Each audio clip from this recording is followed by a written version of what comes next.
Halo semua Sobat Restu, balik lagi di Ngobrol Santai di podcast Rumah Sakit Restu Ibu Balikpapan. Jadi hari ini kita kedatangan bintang tamu, sekaligus dokter spesialis kulit dan kelamin di tempat kita. Ada Dokter Andra Vita. Halo dokter. Halo, selamat siang. Mungkin boleh dok sedikit diperkenalkan dok, dengan dokter siapa, praktek di mana, jam berapa mungkin. Oke, selamat siang.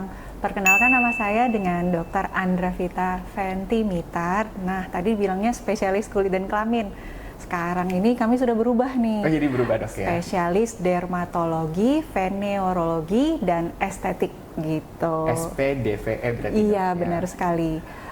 Kalau untuk jadwal praktek saya di Restu Ibu, dari hari Senin sampai hari Jumat dengan jam yang berbeda-beda gitu. Iya. Mungkin nanti boleh dilihat di Instagram kita dok ya? Iya, setiap hari saya lihat sangat ini ya up to date untuk jadwal prakteknya. Oke. Iya. Jadi dokter Andra Vita prakteknya di Rumah Sakit Restu Ibu dok ya? Iya.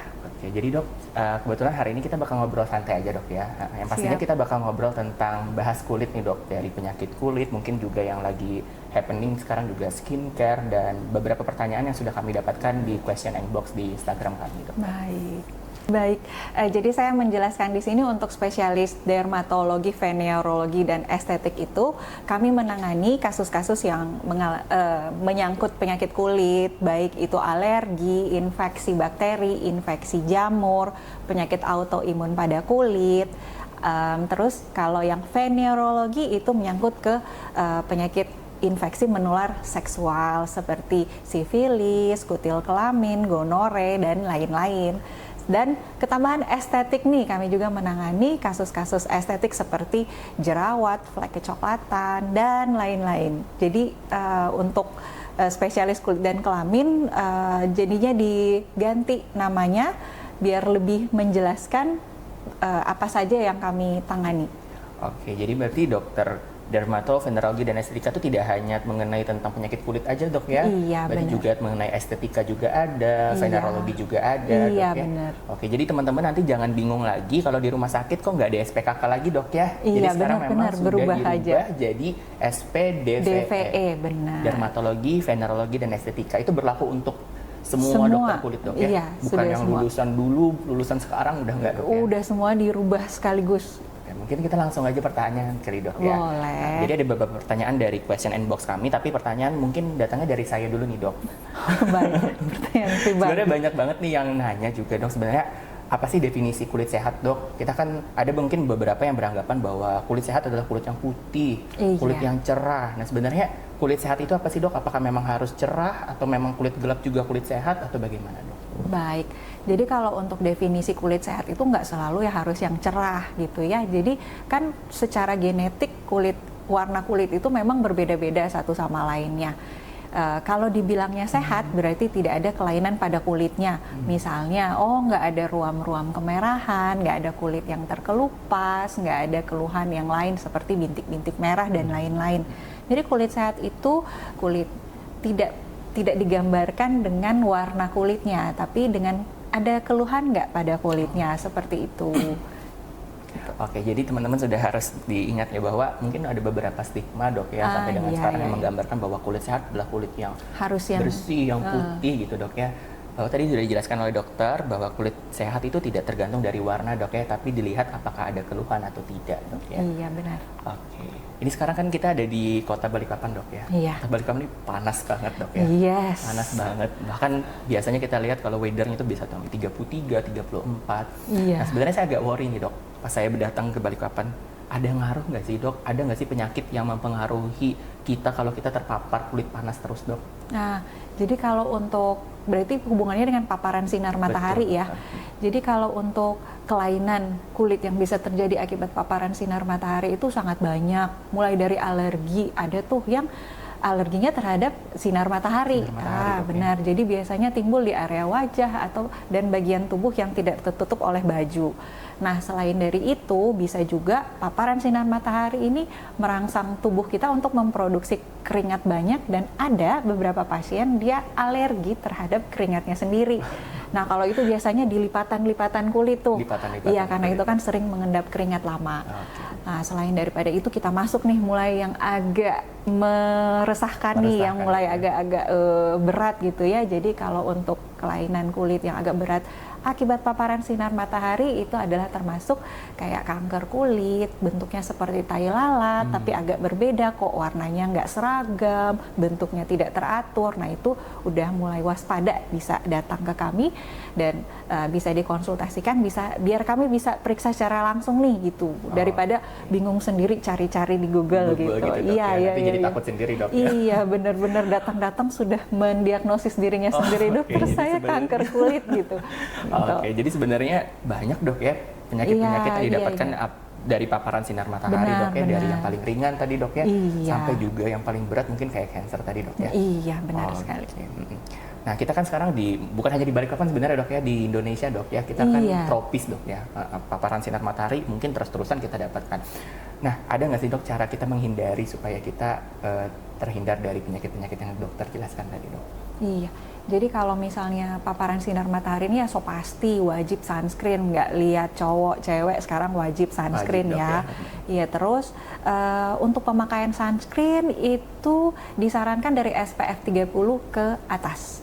Dan kalau pemilihan sunscreen ini juga sangat mempengaruhi dari jenis kulitnya, kulit yang berminyak atau kulit yang normal cenderung kering, dan juga sesuai dengan kebutuhan.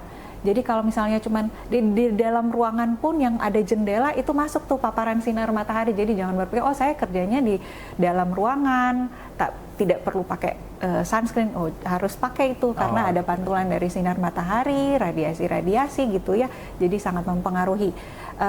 Terus kalau misalnya kulitnya berjerawat nih, ada kan yang bilang oh jangan pakai sunscreen itu nyumbat pori-pori. Oh sekarang banyak pilihannya yang non komedogenik, ada sunscreen yang khusus untuk kulit berjerawat, jadi wajib digunakan. Nah itu kedua, pemakaian sunscreen ini secara teori itu per 2 jam harus di reapply lagi.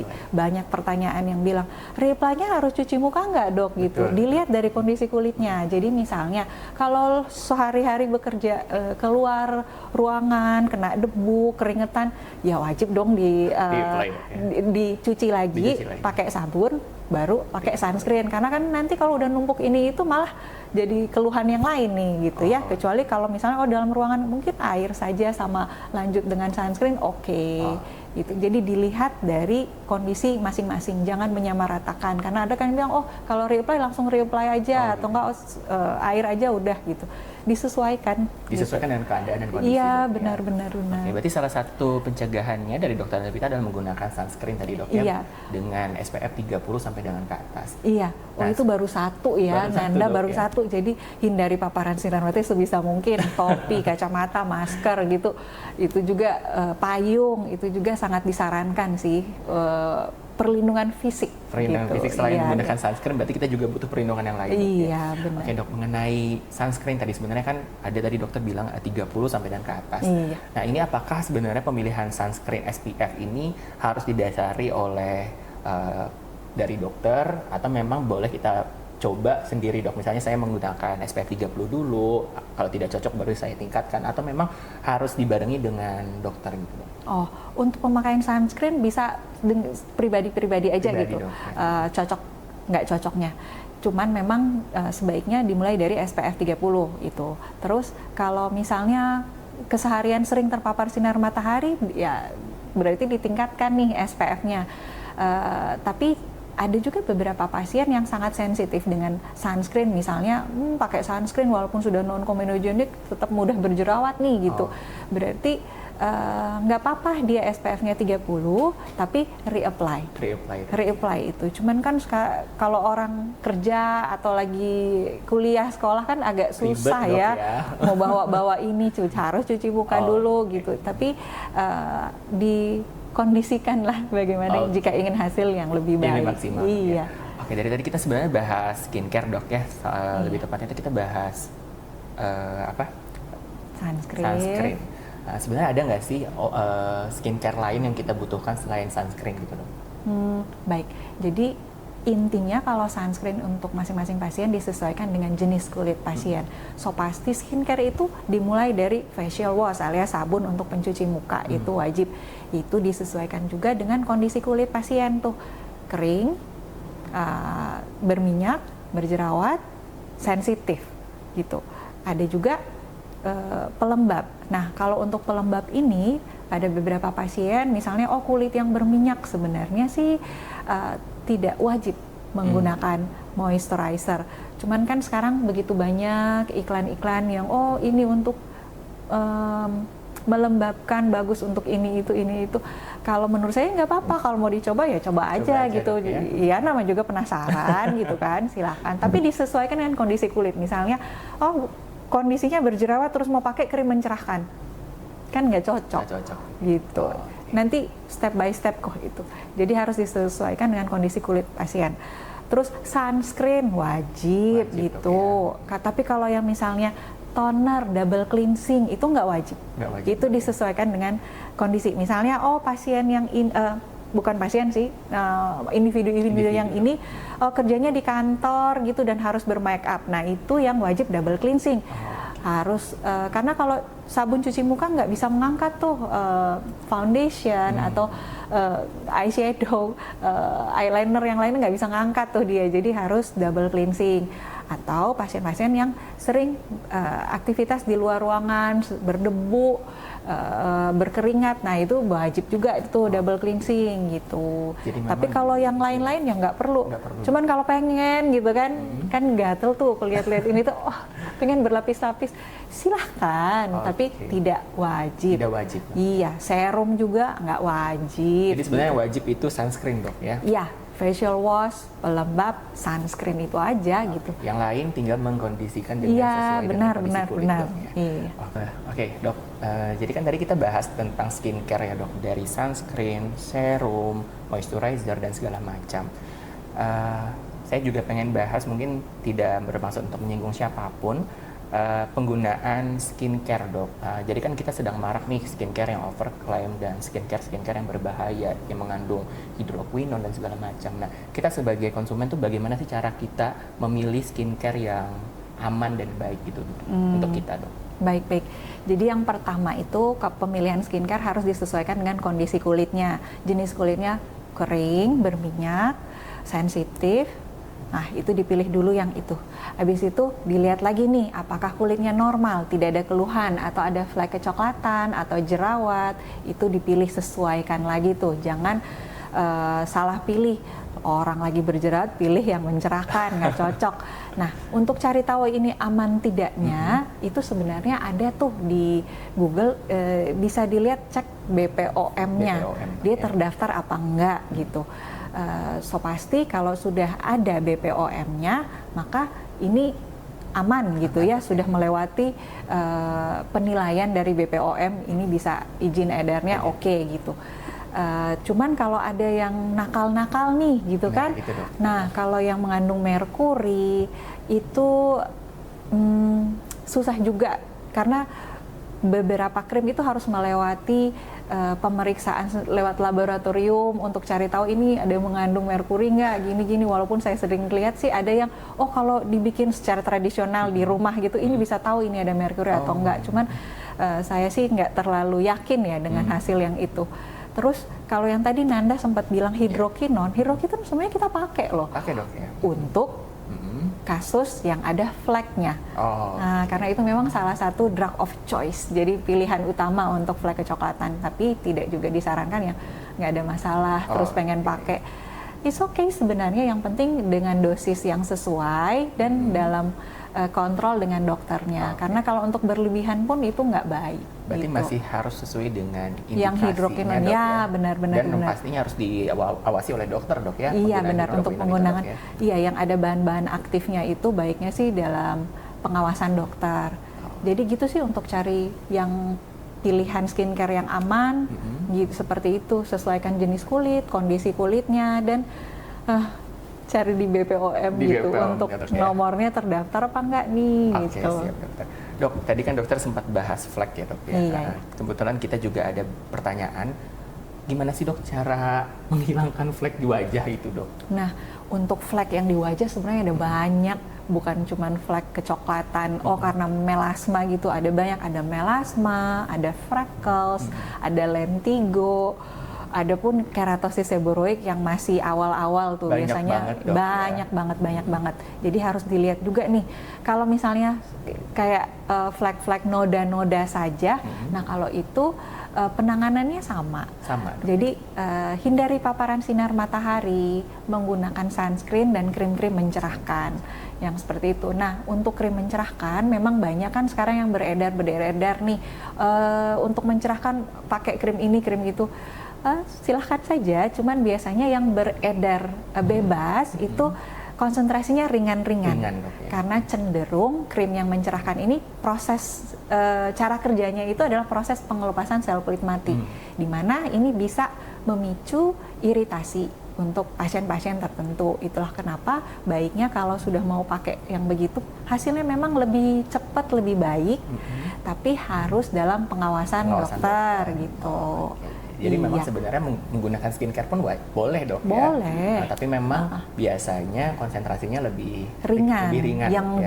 Yang dijual bebas konsentrasinya pasti lebih juga ringan. Butuh waktu yang lebih panjang. Betul. Dok ya. Berarti kalau misalnya teman-teman pengen konsentrasinya yang mungkin lebih tinggi, diawasi oleh dokter, pengen hasil yang cepat gitu ya, boleh mungkin datang ke prakteknya dokter dok ya. Iya, di mana dok prakteknya tadi dok?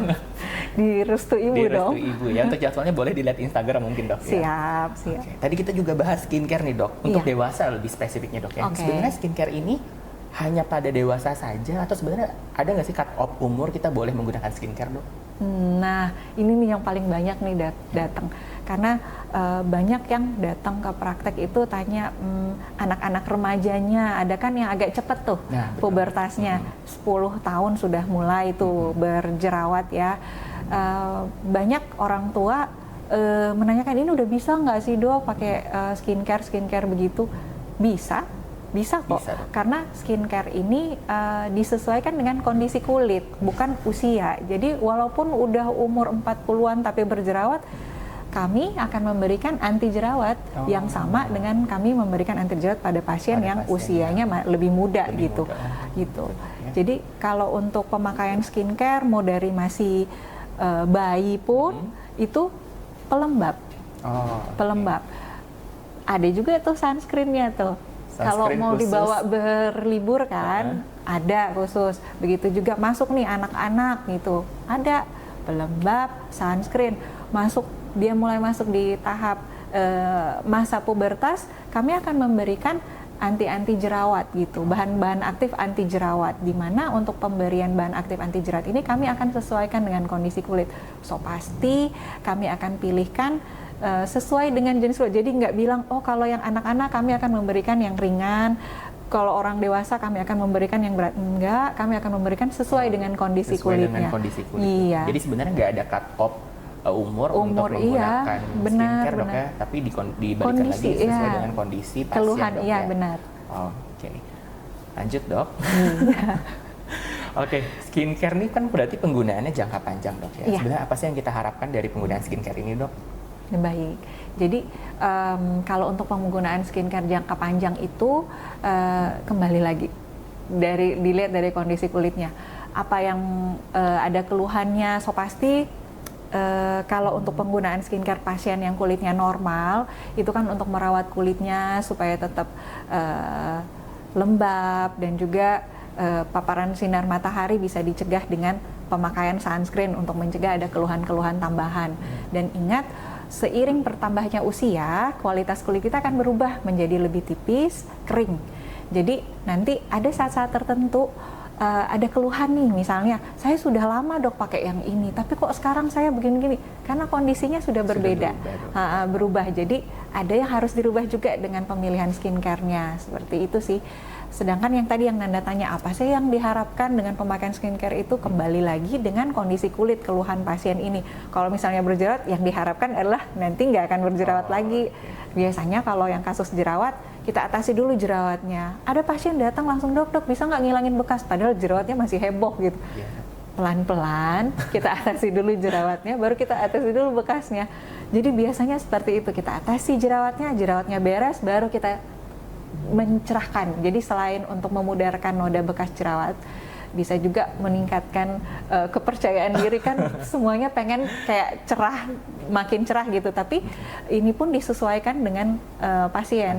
Kami tidak bisa merubah kalau memang genetiknya seperti itu. Jadi tetap disesuaikan gitu. Kalau untuk flek-flek, apa harapan kedepannya?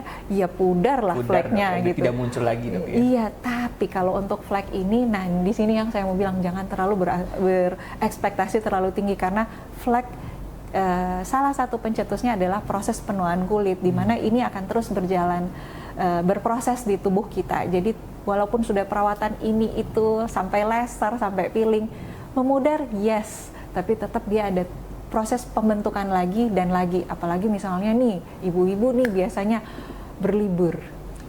Berlibur panas-panas, udah luntur nih, sunscreennya terpapar sinar matahari, makin nampak lagi tuh flek-fleknya. Ini hal yang normal saja. Jadi selamat berlibur, tapi jangan lupa sunscreennya lebih diiniin lagi sama payung kayak atau topi gitu ya. Dan kembali lagi harus perawatan lagi seperti itu. Jadi sebenarnya tujuannya adalah untuk menghilangkan keluhan dan untuk menghindari keluhannya supaya tidak muncul lagi dok. Betul. Ya. Tapi memang tidak bisa menutup kemungkinan bahwa keluhan itu bisa muncul lagi dok. Betul, ya, karena memang betul. Seiring dengan berjalannya umur dan kulit dok ya. Iya. Oke, dokter. Dari tadi kita bahas skincare dok. Iya. Ada nggak sih dok, selain butuh nggak sih kita selain skincare untuk treatment kulit dok? Selain skincare untuk treatment kulit, iya. Jadi kalau untuk pasien-pasien itu biasanya kita lihat dulu dengan krim, itu kan yang paling ringan nih. Udah bisa belum dengan krim? Kalau misalnya sudah bisa teratasi dengan krim, ya dengan krim saja. Tapi biasanya pasien kalau sudah lihat perubahan, pengen lagi nih, pengen lebih maksimal nih, bisa. Mau disesuaikan nih, kalau misalnya jerawat kita ada tindakan peeling jerawat, atau mungkin ada juga yang suntik jerawat yang gede-gede tuh, boleh. Kalau untuk flek, selain pemakaian krim, dirangkaikan juga dengan tindakan peeling ataupun laser. Seperti itu. Jadi kalau untuk tindakan-tindakan ini pun disesuaikan, karena ada yang ya itu tadi sering keluhannya apa, jerawat, pengennya cerah gitu. Bukan begitu, harus ada tahapan-tahapannya. Jadi memang bukan butuh atau tidak, tapi memang dikembalikan lagi dengan treatment sebelumnya dok ya, apakah memang sudah cukup atau tidak? Iya, gitu, iya. Jadi nggak wajib juga, tergantung juga kan kecantikan. Oke, baik dokter, terima kasih banyak untuk waktunya, sudah mau meluangkan waktunya di podcast santai di Rumah Sakit Restu Ibu. Semoga informasi yang sudah dokter berikan ke kami dan ke penonton semuanya bisa berguna dan bisa dicerna baik-baik. Sekali lagi, mungkin kalau teman-teman punya masalah tentang kulit, baik itu tentang estetika atau tentang penyakit kulit lainnya, mungkin bisa datang ke Poliklinik Dokter tadi dok ya, di Rumah Sakit Restu Ibu. Kebetulan dokter Andra Vita prakteknya setiap hari, mungkin boleh dilihat di Instagram kami nanti untuk jadwalnya. Mungkin dokter Andra Vita ada pesan-kesan untuk teman-teman semua yang ada di rumah dok? Oh iya. Jadi kalau untuk sama seperti Nanda tadi bilang, untuk keluhan kulit, untuk keluhan kelamin dan juga kecantikan, bisa datang ke praktek di Rumah Sakit Restu Ibu ya. Dan tadi karena kita bicara soal skincare, jadi sekarang sudah tahu ya, kalau untuk pemilihan skincare harus disesuaikan dengan kondisi kulit masing-masing pasien ya. Oke. Terima kasih dokter. Terima kasih.